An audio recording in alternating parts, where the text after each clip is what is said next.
feridas com que fui ferido em casa de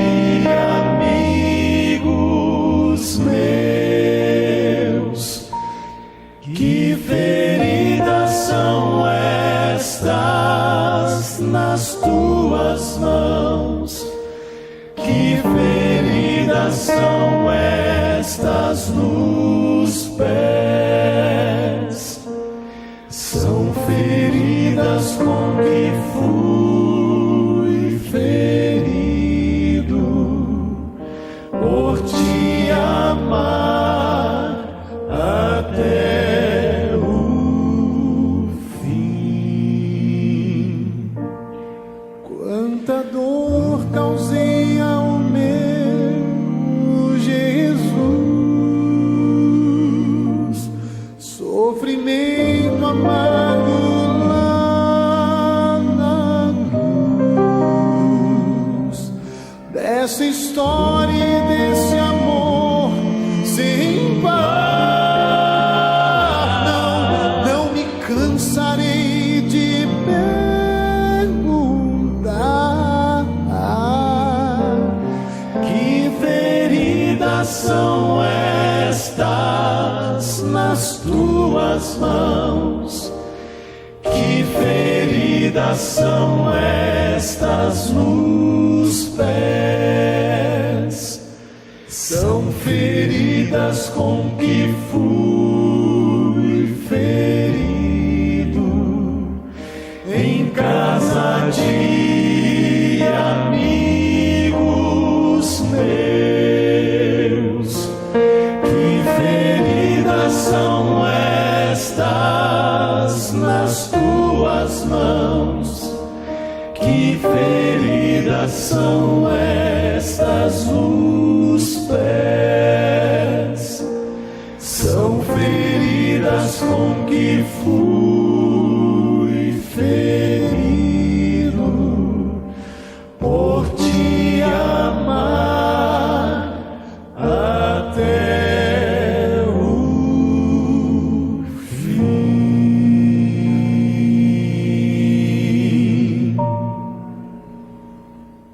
Ó Senhor Deus, toma, Senhor, a nossa vida, toma, Senhor, a nossa vontade, nossa mente, o nosso coração.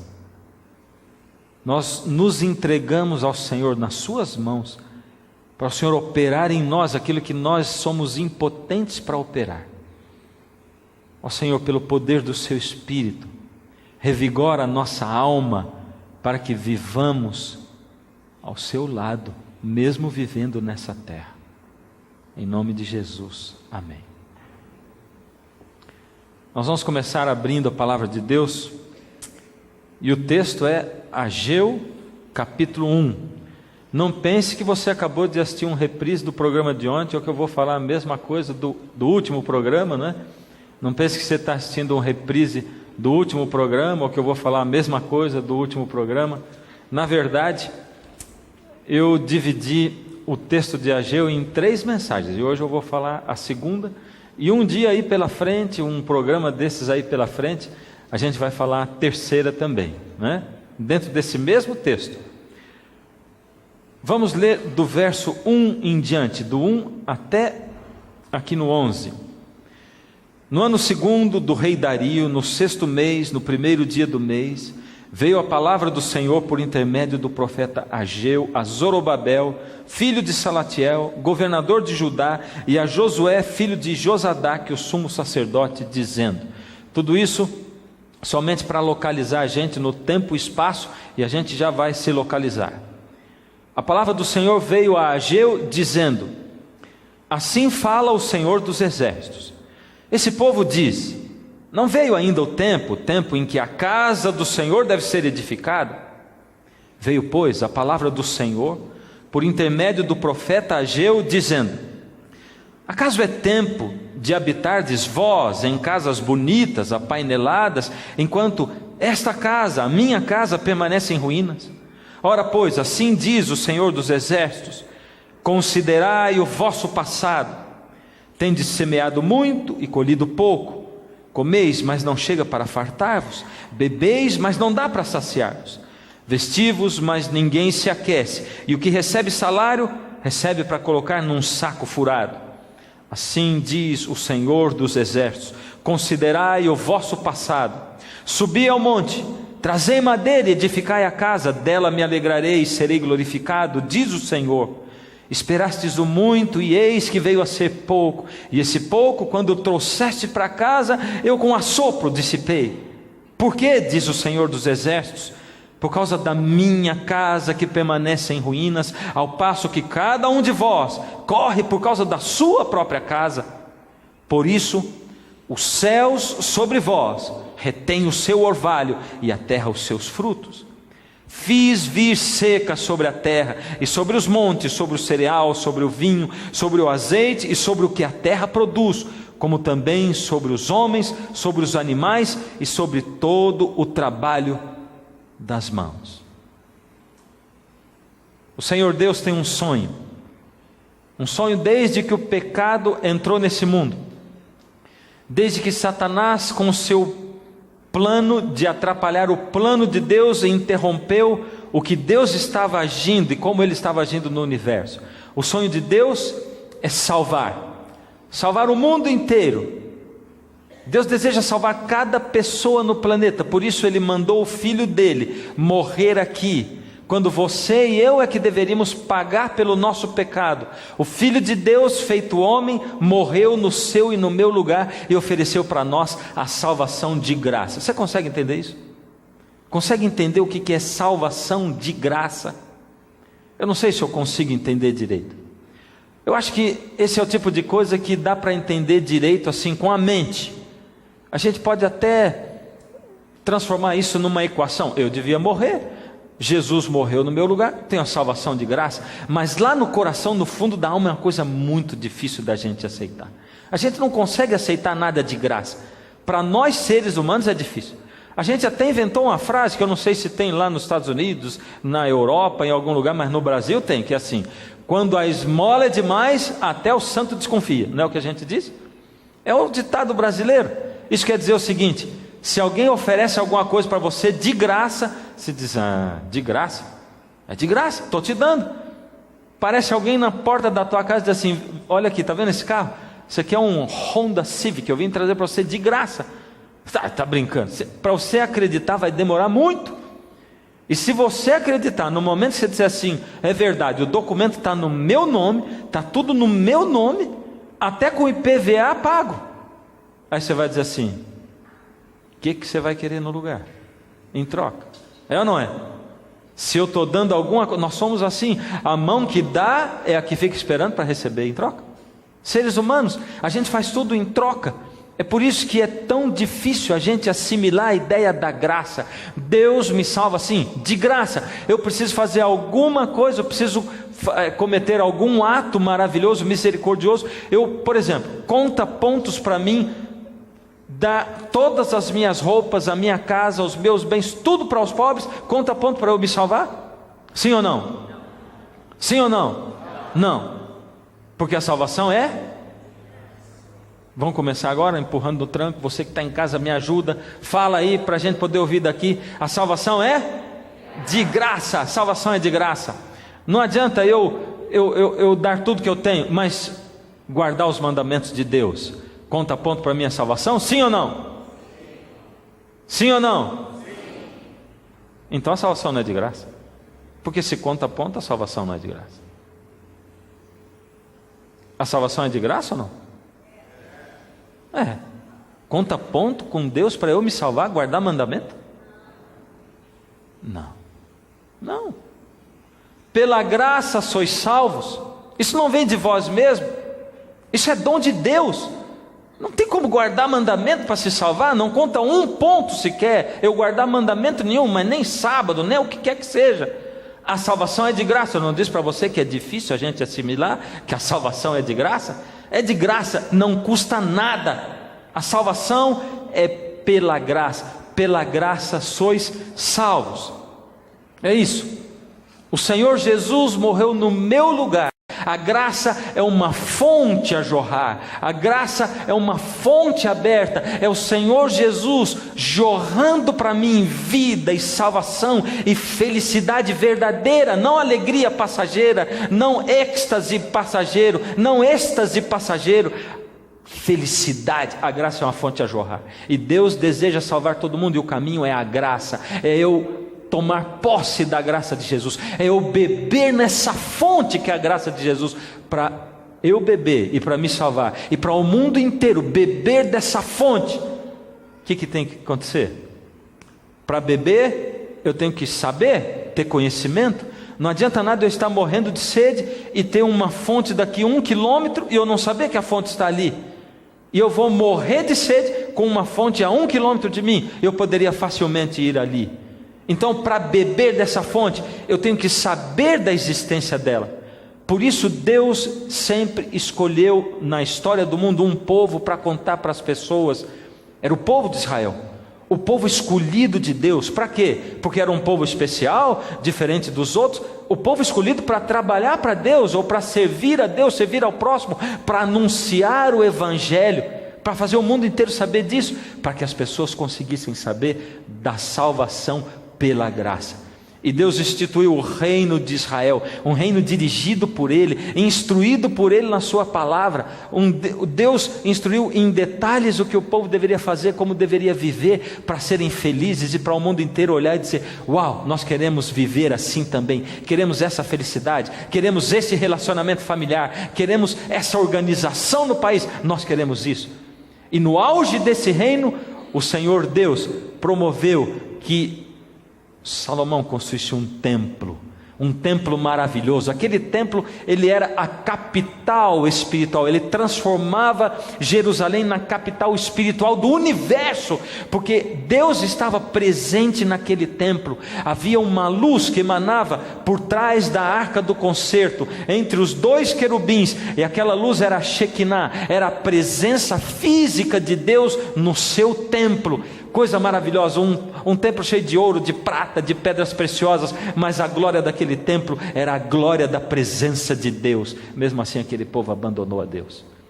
O povo ingrato, o povo ingrato que é aquele povo de Israel. É ou não é? Diferente de você e de mim, é ou não é? O povo ingrato que nós somos. Deus já cansou de se mostrar na sua vida. Deus já cansou de fazer uma obra de proteção para você, uma obra de guiar o seu caminho, de mostrar para você a verdade. Deus já cansou de arrepiar você todinho, se mostrando assim, diante de você, chamando você, insistindo com você. Deus já guiou você. Se você está aqui hoje é porque Deus tem livrado você de um monte de perigo. Você e eu, porque você já viajou um monte, não viajou? Você já andou um monte na rua, já atravessou rua um monte de vezes, mas Deus tem guiado você e você está aqui. É um milagre a gente estar vivo, é um milagre. Se a gente parar para pensar, mas mesmo assim nós somos capazes de abandonar Deus. Aquele povo abandonou a Deus, foi longe de Deus. Deus mandou os profetas insistiam, diziam: voltem para Deus, vocês vão se colocar longe demais, Deus não vai poder proteger vocês. E eles foram tão longe, abandonaram a Deus, destruíram o templo no seu coração, e agora só faltava o templo ser destruído de fato. Por isso Nabucodonosor, rei de Babilônia, veio com o seu exército poderoso, destruiu Jerusalém, destruiu o templo todinho, acabou com tudo, levou os utensílios do templo, levou aquelas coisas sagradas, levou aquelas coisas que Deus havia mandado fazer, utensílios de prata e de ouro, e levou para a Babilônia, levou cativo o povo de Israel, deixou lá em Israel só um povinho.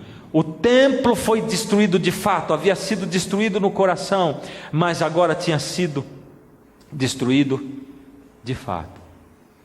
Aquele povo ficou 70 anos no cativeiro. Depois de 70 anos, o Senhor Deus permitiu que eles voltassem. Deus tocou no coração do rei Ciro, e o rei permitiu com que eles voltassem para reconstruir. Reconstruir não é fácil. Já parou para pensar nisso? Reconstruir não é fácil. Reconstruir um casamento não é fácil.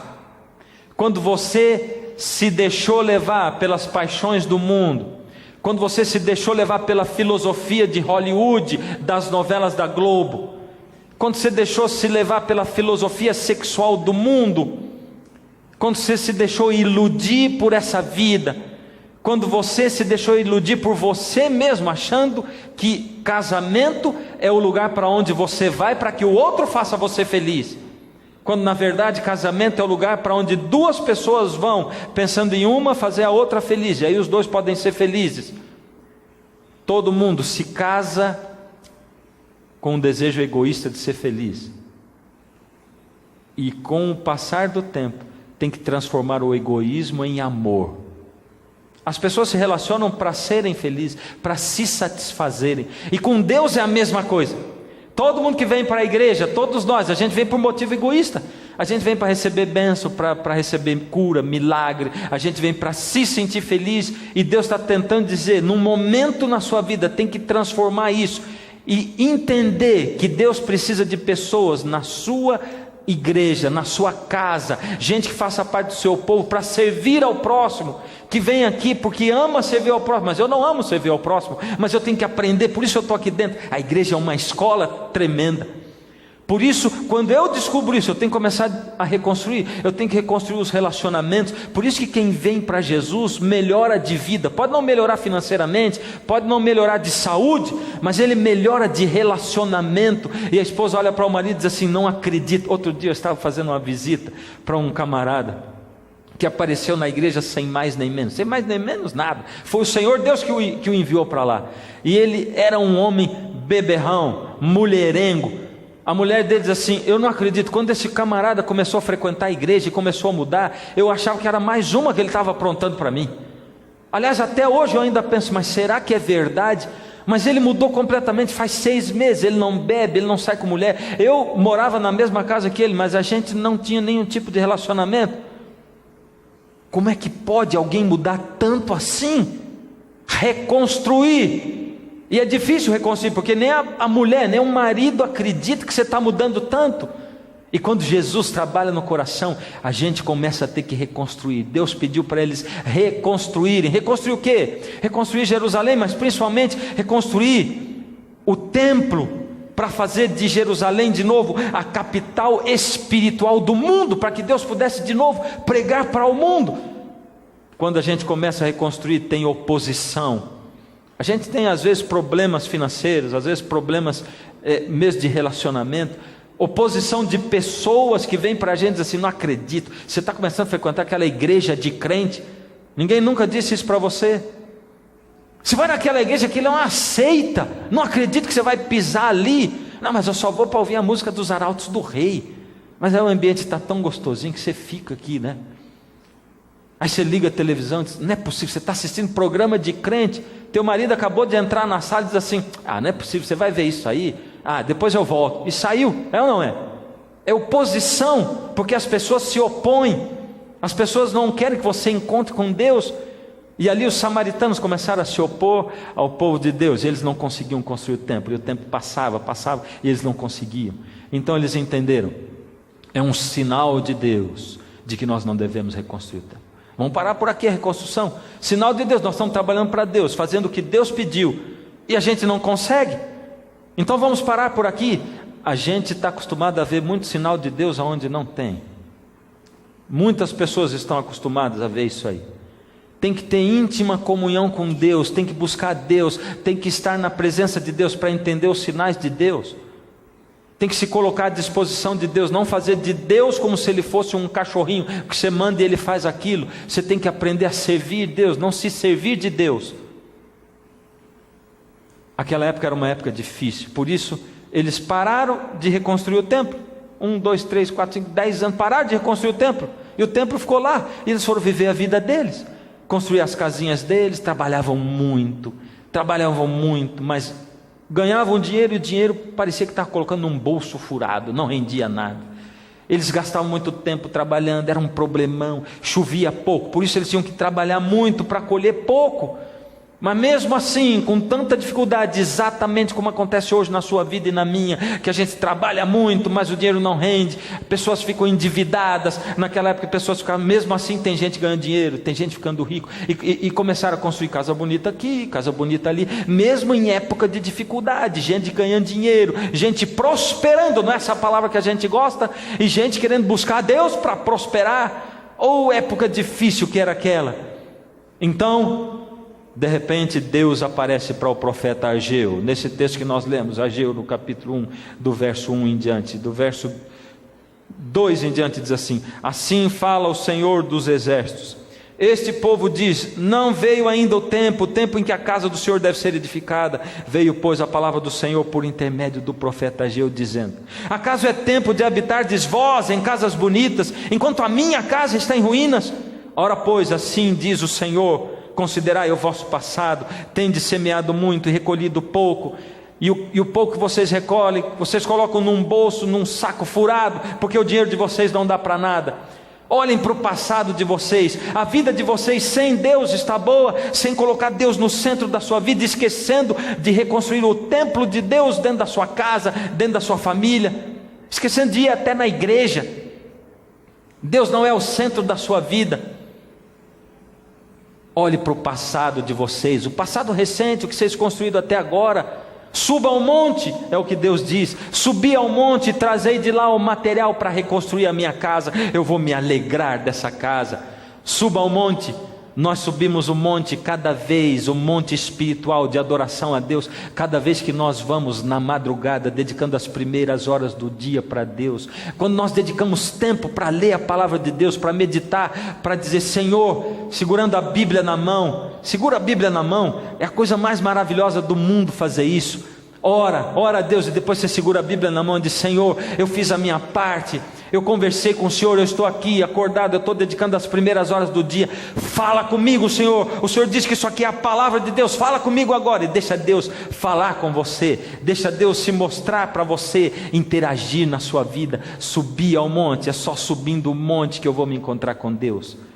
Subindo o monte, eu vou estar indo exatamente na direção de Deus, eu vou estar indo ao encontro de Deus. O Senhor Deus quer encontrar conosco quando nós subimos o monte. Mas vamos continuar lendo os versos 9 e o 10, e aqui diz assim: esperastes o muito, e eis que veio a ser pouco, e esse pouco, quando trouxeste para casa, eu com assopro dissipei. Por que, diz o Senhor dos exércitos? Por causa da minha casa que permanece em ruínas, ao passo que cada um de vós corre por causa da sua própria casa. Por isso o céu sobre vós retém o seu orvalho, e a terra os seus frutos. Israel era o povo escolhido de Deus. Você e eu temos alguma coisa a ver com Israel, aquele povo lá? Na verdade, você e eu somos hoje o Israel espiritual de Deus. Você e eu. Que nada, eu entrei aqui agora. Imagina, primeira vez que eu estou vindo nessa igreja. Imagina, liguei esse canal de televisão agora, nunca assisti esse programa, que eu sou Israel espiritual de Deus. Está falando lá com aquele povo da igreja dele comigo? Não. Se Deus tocou o seu coração para ouvir a palavra dele, se alguma coisa fez com que você ficasse parado na frente de uma televisão para ouvir um camarada pregando, numa época onde tem tanto programa mais interessante na televisão, se você saiu da sua casa para chegar até aqui, dentro desse lugar, para ouvir a palavra de Deus, é porque você foi chamado por Deus, e você ouviu o chamado, e você aceitou o chamado, e você entrou aqui. E isso porque você está precisando ouvir o que você está ouvindo hoje. Você está precisando escutar, e Deus está operando no seu coração para dizer: vai ali, porque eu preciso falar com você. Você não tem me procurado um monte de vezes e não tem dito para mim: Deus, fala comigo. Se o Senhor existe, fala comigo, Deus. Você não tem falado comigo um monte de vezes? Pois eu digo para você: eu estou aqui, estou falando com você, estou me comunicando com você. Ouve a minha voz então. Por isso, se o sonho de Deus era que o povo de Israel pregasse para o mundo a salvação, se o sonho de Deus agora que o templo estava destruído era reconstruir o templo, o sonho de Deus naquela época era restaurar o seu reino terrestre O sonho de Deus hoje é restaurar o seu reino universal. O reino universal de Deus foi usurpado. Quando Satanás, o inimigo das almas, entrou nesse mundo e arrancou das mãos de Adão o reino que Deus tinha dado para ele. Tudo parou no universo. A coisa que Deus mais deseja hoje é restaurar o reino universal, é arrancar o pecado da terra, é acabar com o pecado e com o originador do pecado, com Satanás e os seus anjos. Mas quando Deus acabar com o pecado, ou quando Deus vai acabar com o pecado, como isso vai acontecer? De que maneira? Para que Deus possa colocar o seu reino universal nessa terra, como isso vai acontecer? De que maneira? E a gente tem que ler aqui alguns textos bíblicos que estão aí na sua tela. O primeiro deles é Daniel 2, 44. Mas nos dias destes reis, o Deus do céu... Daniel estava explicando para o rei Nabucodonosor, ali naquela época em que o povo estava cativo em Babilônia. O povo estava cativo, e Daniel explicando para o rei Nabucodonosor como seria o fim do mundo.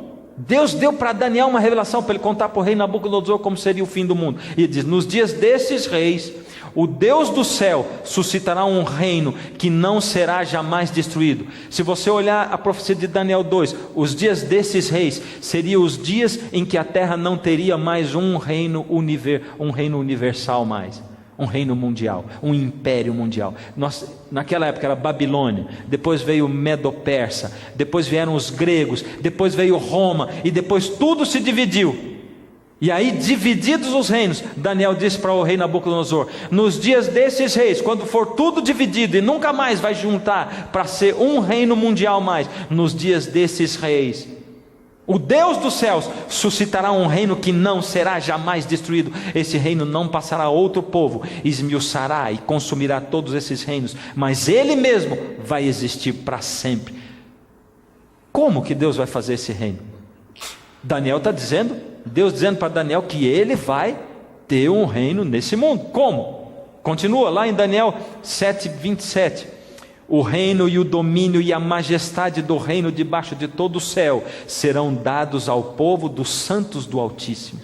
O seu reino será reino eterno, e todos os domínios o servirão e lhe obedecerão. Como isso vai acontecer? Como vai acontecer de Deus colocar esse reino eterno que vai durar para sempre? A palavra de Deus mesmo é que tem que responder. Eu não posso responder nada. Diz assim, 1 Tessalonicenses 4,16: porquanto o Senhor mesmo, dada a sua palavra de ordem, ouvida a voz do arcanjo e ressoada a trombeta de Deus, descerá dos céus, e os mortos em Cristo ressuscitarão primeiro. O Senhor mesmo, dada a palavra de ordem. Quem é o Senhor mesmo? O Senhor Jesus. Ele vai voltar, vai dar a palavra de ordem, vai ressoar a trombeta de Deus. Ele vai falar, e os que morreram em Cristo vão ressuscitar primeiro. Essa é a cena da volta de Jesus. Ou seja, como Deus vai colocar o reino dele, restaurar o reino universal dele. Como? Com a volta do Senhor Jesus. Só mais um texto. Jesus dizendo: e quando eu for e vos preparar lugar, voltarei e vos receberei para mim mesmo, para que onde eu estou estejais vós também. Jesus dizendo para os discípulos, para você e para mim: eu estou indo, vou morrer, vou ressuscitar, eu vou preparar um lugar para vocês, mas eu vou voltar e vou levar vocês para mim, para vocês estarem juntinho de mim, aonde eu estou. Não vão ficar juntinho a eternidade. Nesse reino que jamais vai acabar, vai ser um reino eterno, quando eu voltar a esse mundo para buscar vocês, vocês que beberam da fonte da graça. Porém, Jesus disse que antes dele voltar, muitas profecias teriam que se cumprir. A última delas, qual é? A última. Quando essa profecia se cumprir, você já pode saber que o próximo passo é Jesus voltar, porque ela é a última. O Senhor Jesus disse assim, Mateus 24, 14: e será pregado esse evangelho do reino por todo o mundo, para testemunho a todas as nações, e então virá o fim. Antes de Jesus voltar e colocar o seu reino universal nesse mundo, Ele precisa que o mundo inteiro conheça onde está essa fonte de graça. Ele precisa dar oportunidade para todos os filhos dele do mundo inteiro. O mundo inteiro tem que saber disso. O mundo inteiro tem que conhecer. Como esse mundo inteiro vai conhecer o Evangelho? Se eu falar, se eu pregar. Quem que tem que pregar mesmo? Aliás, eu vou dizer para você, quando eu falei já não gostei do que eu falei. Quem que tem que pregar mesmo? Isso aí é que nem a mãe dizendo assim: ó, você tem, é sua obrigação encher o filtro para mim e lavar a louça hoje. E o filho ama fazer isso, ou não é? Não é tem. De quem é o privilégio de falar da volta de Jesus e de pregar o Evangelho? É meu, não é nossa coisa nenhuma, é meu. O privilégio é meu. De quem que é? De quem que é? É meu. Eu tenho o privilégio de abrir a palavra de Deus, de compartilhar, de ver os olhos brilhando, de ver gente que nunca ouviu falar de Jesus chegando e sentindo o poder da palavra entrando na sua vida. Eu tenho o privilégio de abraçar pessoas que dizem: pastor, essa coisa aqui está sendo maravilhosa, eu estou aprendendo um monte de coisa, a minha vida está mudando. Esse é um privilégio que Deus dá para a gente, privilégio de pregar o Evangelho. Minha pergunta é a seguinte: nós estamos pregando o Evangelho? Você quer que Jesus volte, primeiro de tudo, sim ou não? Sim. Quer, eu também quero. Mas para Jesus voltar, eu tenho que compartilhar o Evangelho.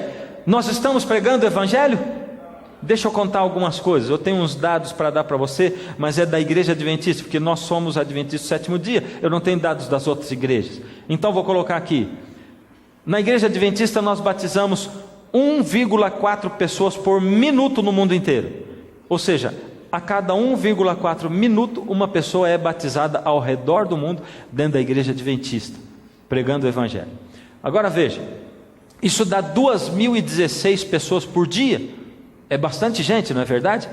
Desde o último dia que nós nos encontramos, 24 horas nos encontramos, depois de 24 horas, 2.016 pessoas já se batizaram na igreja adventista ao redor do mundo. Isso dá, na verdade, 25 milhões de membros nós somos na igreja adventista hoje, ao redor do mundo inteiro. Agora veja, estamos pregando ou não estamos? Em 2009 nós tivemos 45 mil novos alunos estudando a Bíblia.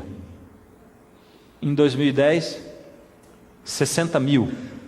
A gente atende esse povo todinho de graça. Manda correspondência, manda os cursos pelo correio, pela internet. Muita gente faz o curso online. Nós temos conselheiros bíblicos e tudo. 60 mil pessoas. De 90, 3 mil para 2010, 60 mil. Uma pequena diferença, não é? Nós estamos pregando o Evangelho, sim ou não? Sim? Certeza? Eu gosto de perguntar certeza, porque você costuma mudar de ideia quando eu pergunto com certeza, né? Então vamos ver, eu vou mostrar outros dados para você.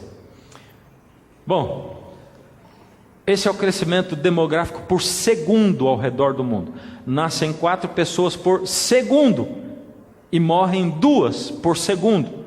Isso quer dizer, passando a régua ali, sobram 2 pessoas. Ou seja, são ao redor do mundo 2 pessoas a mais no mundo por segundo. Isso vai dar uma diferença, porque vão ser 200 mil pessoas por dia a mais no mundo. Por dia. Você imagina, é uma cidade, uma grande cidade inteira a mais, nascendo e enchendo o mundo. Isso nós já descontamos quem morre, então não está aí. Aí nascem 200 mil, nós batizamos como igreja adventista 2.000. Como é que fica agora? A gente fica num saldo negativo de 198 mil pessoas por dia, sem contar os 7 bilhões de habitantes que já existem no planeta Terra. E eu fico olhando assim, pensando, desesperado, olhando, por exemplo, para a Índia, onde não tem cristianismo, um monte de gente não sabe de Deus, tem pouquíssimos cristãos. Eu fico pensando na China, fico pensando no Irã, eu fico pensando no Japão, onde eu estive há mais ou menos uns 15, 19 anos atrás, e 1% da população era cristã, juntando católico, crente, juntando todo mundo, adventista, juntando todas as regiões, 1%. E eu estive agora 3 anos atrás, e continua 1% da população. Em quase 15 anos não mudou nada, não cresceu o cristianismo lá, continua sendo 1% da população. E eu pergunto, será que nós estamos pregando o evangelho mesmo? Será que desse jeito, no ritmo que a gente está pregando o evangelho, será que o evangelho vai alcançar o mundo inteiro para testemunhar a todas as nações, para que Jesus possa voltar a esse mundo e acabar com esse sofrimento, com a dor, com a incerteza, com a angústia, com a injustiça? Será? Mas nunca, nunca. Será que houve alguma época na história do mundo, relatado aqui na Bíblia, em que o evangelho foi pregado a todo mundo? Houve ou não? Sim ou não? A Bíblia diz, aqui está em Colossenses capítulo 1, versos 5 e 6, por causa da esperança que vos está preservada nos céus, da qual antes ouvistes pela palavra da verdade do evangelho. Paulo falando aos Colossenses, da verdade da palavra, vocês ouviram, e ele diz, que chegou até vós, como também em todo o mundo. Paulo diz que o evangelho, a palavra da verdade, chegou a todo o mundo conhecido daquela época. Eles pregaram. E como eles conseguiram isso? Como aconteceu de eles conseguirem pregar o evangelho ao mundo inteiro daquela época? Não tinha rádio, não tinha TV, não tinha nada dessa parafernália que a gente, nem um microfone para pregar tinha. Como o evangelho chegou ao mundo? Como aconteceu essa proeza tremenda? Foi simples. Atos 2,15. Esses homens não estão embriagados, como vim dispensando, sendo esta a 3ª hora do dia. O que isso quer dizer? Quer dizer o seguinte: os discípulos de Jesus estavam reunidos, orando, clamando pelo poder do Espírito Santo. Jesus tinha prometido o poder do Espírito Santo, e ali estava o povo de Deus, os discípulos orando e clamando. Reconciliaram uns com os outros, pediram perdão dos seus pecados, da ofensa. Eles reataram uns com os outros e clamando a Deus unanimemente, pedindo o poder de Deus na sua vida. E de repente a palavra de Deus diz que o Espírito Santo desceu sobre eles, e eles começaram a pregar com intrepidez, e começaram a falar em línguas, é o que diz a palavra de Deus. E aí os homens começaram a escutar. Aquilo era 9 horas da manhã, e eles escutaram a pregação e começaram a dizer: esses aí não são aqueles pescadores que andavam com Jesus? Como eles estão pregando com tanto poder? E como é que eles conseguem falar em línguas? E outros diziam: isso aí, esse povo está bêbado, olha, eles estão falando com a língua toda enrolada, eles estão bêbados. Aí Pedro diz: esses homens não estão embriagados, como vim dispensando, sendo esta a 3ª hora do dia. Era 9 horas da manhã. Mas o que ocorre é o que foi dito por intermédio do profeta Joel. É isso que está acontecendo aqui. E o que será que aconteceu? Que Joel falou. O próprio Pedro cita Joel 2,23: alegrai-vos, pois, filhos de Sião, regozijai-vos no Senhor vosso Deus, porque Ele vos dará em justa medida a chuva, fará descer como outrora a chuva temporã e a chuva serôdia. O que estava faltando na época de Ageu? Estava faltando o quê? Chuva. E Deus está dizendo espiritualmente: alegrai-vos, filhos de Sião, porque eu vou dar sobre vocês a chuva do Espírito de Deus, em justa medida. Aliás, não é uma chuva, eu vou dar 2 chuvas do Espírito Santo. A primeira, ela se chama chuva temporã, e a outra se chama chuva serôdia. Vou dar 2 chuvas a vocês. Joel continua dizendo: as eiras se encherão de trigo, e os lagares transbordarão de vinho e de óleo. E ele diz mais ainda: e acontecerá depois que derramarei o meu espírito sobre toda a carne, vossos filhos e vossas filhas profetizarão, vossos velhos sonharão, e vossos jovens terão visões. Foi exatamente isso que aconteceu.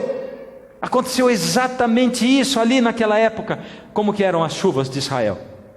Os agricultores tinham um período de chuva. Ali de outubro em diante, a primeira chuva era a chuva temporã. Essa chuva era uma chuva fraca e constante. Ela regava a terra. Os agricultores ali no comecinho de outubro iam lá e plantavam. Aí a chuva vinha caindo constantemente, e a planta ia crescendo, crescendo, crescendo e se fortalecendo, crescendo e se fortalecendo. Aí quando chegava ali por janeiro, meados de janeiro, chegava a última chuva, era a chuva serôdia. Quando a chuva serôdia chegava, ela era uma chuva forte, torrencial, era uma chuva abundante. Ela vinha com poder, com força. Para que ela servia? Ela terminava de amadurecer o grão. A planta tinha crescido até ali, o fruto já estava quase maduro, estava ali, e a chuva serôdia chegava para amadurecer o grão. Chuva, a chuva, aí diz Ageu 1:10, por isso o céu sobre vós retém o seu orvalho, e a terra os seus frutos. Vocês estão entendendo por que vocês não estão, por que não está acontecendo? Eu, Deus, estou segurando a chuva, Deus está dizendo. Deus está dizendo para você e para mim, eu estou retendo o orvalho e a chuva. Por quê? Por que não caiu ainda? Fiz vir a seca sobre a terra e sobre os montes, sobre o cereal, sobre o vinho, sobre o azeite e sobre o que a terra produz, como também sobre os homens, os animais e sobre o trabalho das mãos. Deus está dizendo para você e para mim que o que existe hoje é uma escassez da chuva do Espírito Santo. Antes de Jesus voltar, está tendo uma escassez, está faltando o Espírito Santo, Ele está mandando a seca sobre a terra. Lá na parábola das 10 virgens, lembra? Faltou o que mesmo? Azeite para 5 delas, é o que diz ali. Então se levantaram todas aquelas virgens e prepararam as suas lâmpadas. E as nécias disseram às prudentes: dai-nos do vosso azeite, porque a nossa lâmpada está se apagando. As nossas lâmpadas estão apagando. Faltou chuva em Israel, faltou o azeite na lâmpada das 10 virgens. E aí a palavra de Deus dizendo em Joel: e acontecerá depois que derramarei o meu espírito sobre toda a carne, vossos filhos e vossas filhas profetizarão, vossos velhos sonharão e vossos jovens terão visões. Ou seja, primeiro falta a chuva, e depois Deus manda a chuva do Espírito. Primeiro falta e depois Deus manda. Será que é assim mesmo? Será que Deus escolhe épocas em que Ele vai dar o poder do Espírito? Será que Deus escolhe épocas em que Ele faz milagres? Lembra num programa desses atrás, eu disse para vocês, Deus é que faz o milagre, Ele escolhe a hora que Ele vai fazer. Se você olhar para a história da Bíblia, para tantos anos, 6.000 anos de existência da terra, não foram tantos milagres assim que Deus fez.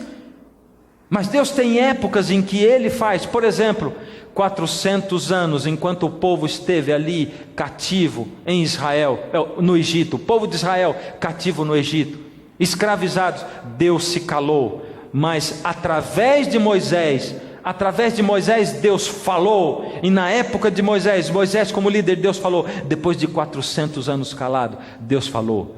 Lembra ali antes de Jesus, 400 anos antes de Jesus nascer, sem profeta sobre a terra, Deus se calou. Porém, através de Jesus, na época de Jesus, Deus falou, e os milagres aconteceram, como aconteceram na época de Moisés, aconteceram na época de Jesus. Aliás, mais abundantes, porque o Senhor Jesus era o próprio Deus feito homem.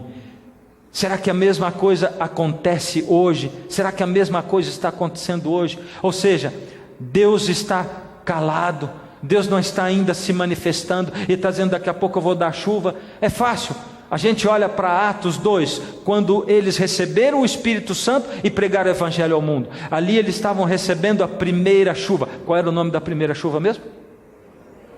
Puxa, que maravilha, vocês não esqueceram? Vocês estão ligados mesmo? A primeira chuva era a chuva temporã. O derramamento do Espírito Santo que aconteceu em Atos 2 era a chuva temporã. A primeira chuva do Espírito Santo era ela.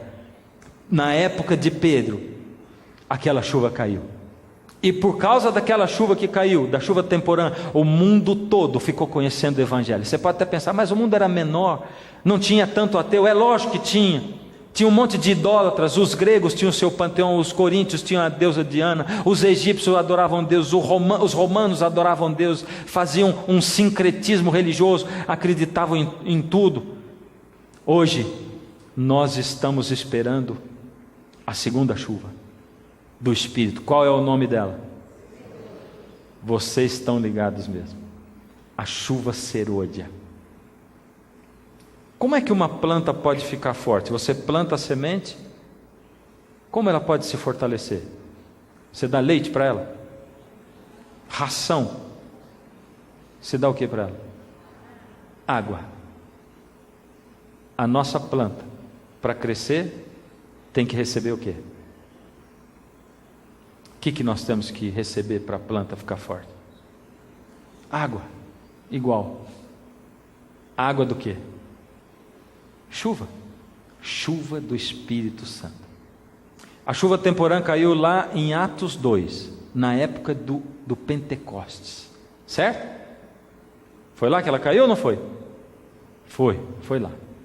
Agora eu quero fazer uma pergunta para você: quando ela parou de cair? Ela caiu lá para eles pregarem o evangelho ao mundo inteiro. E quando ela parou de cair? Quando foi? Ela não parou de cair. Ela cai até hoje. Porque se você não tiver chuva para crescer, você não vai a lugar nenhum. Vai plantar a semente do evangelho no seu coração e vai morrer. Mas Deus planta a semente do evangelho e o Espírito Santo vem como chuva, uma chuva mais amena, a chuva temporã. Ele vem e rega aquilo e vai crescendo a semente no seu coração e vai transformando a sua vida e vai transformando a sua perspectiva de vida. E o seu marido começa a olhar, a sua mulher diz assim: mas como mudou a minha mulher, como mudou meu marido? É isso, vai transformando, é o Espírito que vai fazendo. A chuva temporã cai. Você tem recebido essa chuva temporã? Você tem recebido esse batismo do Espírito Santo? Você tem recebido na sua vida? Olha lá o que aconteceu com os discípulos em Atos 2, quando eles receberam o Espírito Santo. Você tem recebido o batismo diário do Espírito Santo? É indispensável nós recebermos a chuva temporã. E aliás, ali em Atos, a chuva temporã, ela é chamada de batismo do Espírito Santo.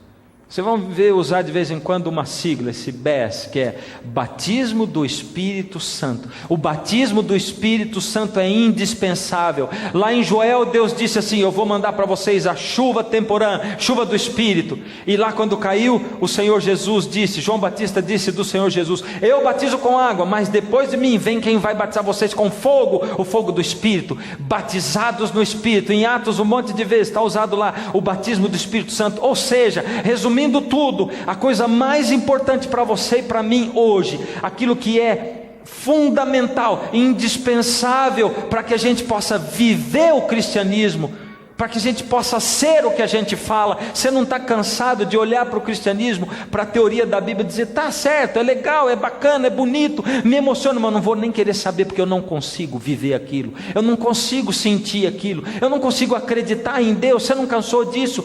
Para você crer, para você saber, para você viver o evangelho, tem que ter o batismo diário do Espírito Santo na sua vida. Para que eu possa viver, tem que ter o batismo diário do Espírito Santo. Tem que o Espírito Santo vir sobre mim como chuva, regando a planta do evangelho no meu coração e fazendo crescer. Como eu posso receber o batismo do Espírito Santo? Como eu posso receber? E por que ele não caiu ainda? A chuva serode. Porque a segunda chuva do Espírito Santo não caiu ainda. Ou será que ela já caiu? Será que ela está caindo agora? Ou ainda não veio? Como ela é?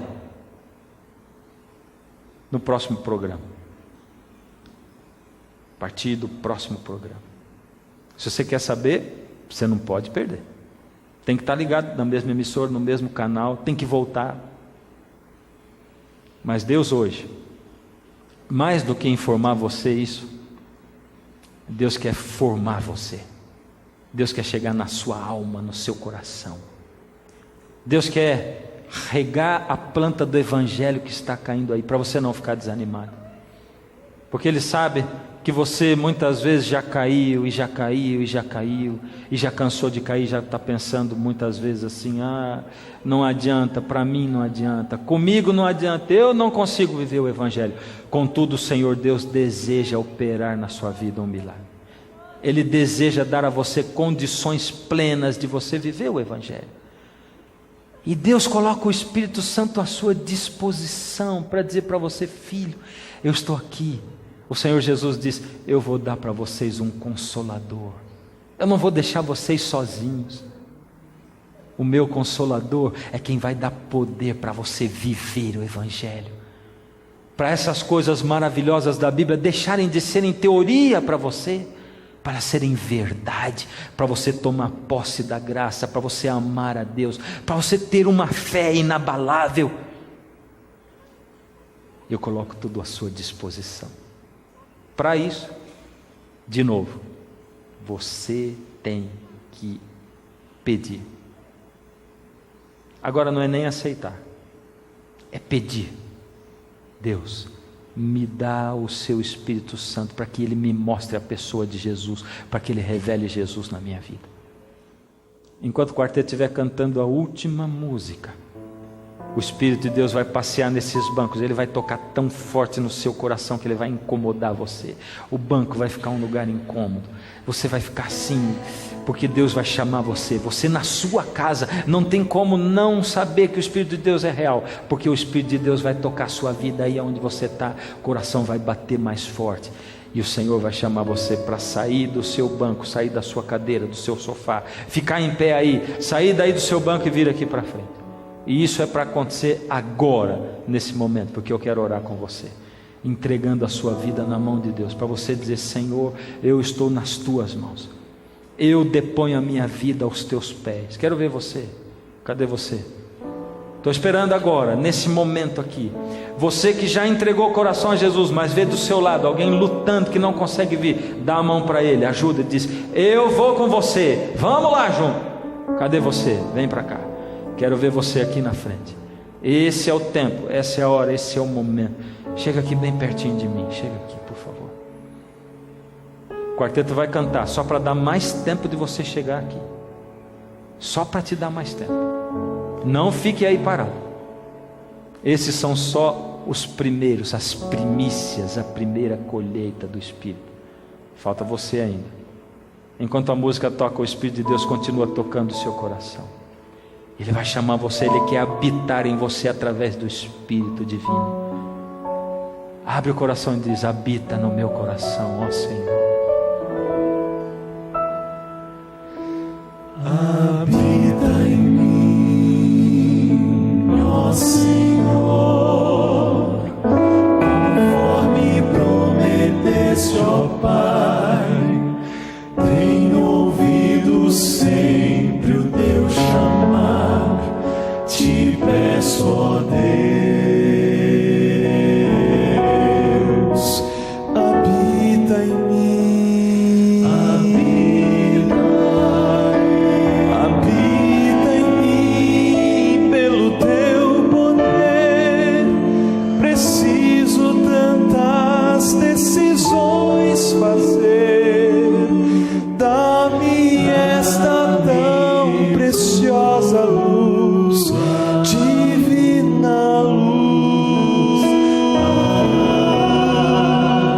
habita em mim. Pois me encontro em duras provas, tão difícil é vencer.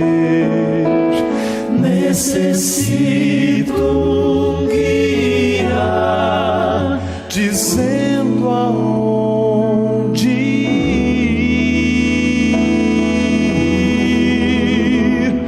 Habita em mim, ó Senhor, pelo Espírito do teu amor. Diz-me como devo caminhar, vem pois guiar,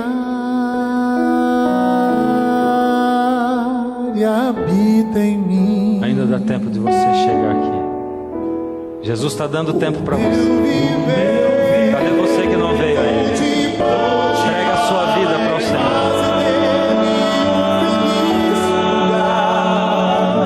Onde possas com prazer morar, eu te amo. Declare para Jesus o seu amor por ele. Para fazer isso você tem que chegar aqui. Habita em mim, eu te amo. Amém. Habita Jesus está esperando a sua decisão também. Uma entrega de uma vez por todas. Cadê você?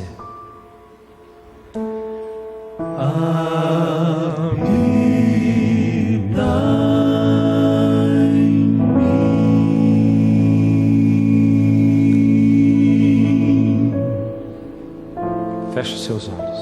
Deus amado, coloco nas tuas mãos, Senhor, seus filhos que, ouvindo a sua voz, se levantaram para vir aqui. Não é fácil, Senhor. Tem que se expor.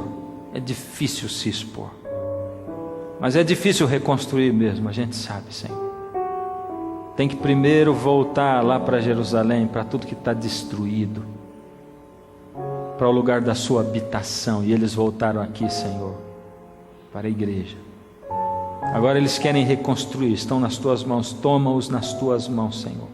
Dá a eles forças para que eles continuem essa caminhada aqui do seu lado, aprendendo do Senhor, entregando a sua vida ao Senhor. Ó Senhor, o Senhor promete um poder especial para eles, para isso. Transfere a eles esse poder agora, em nome de Jesus.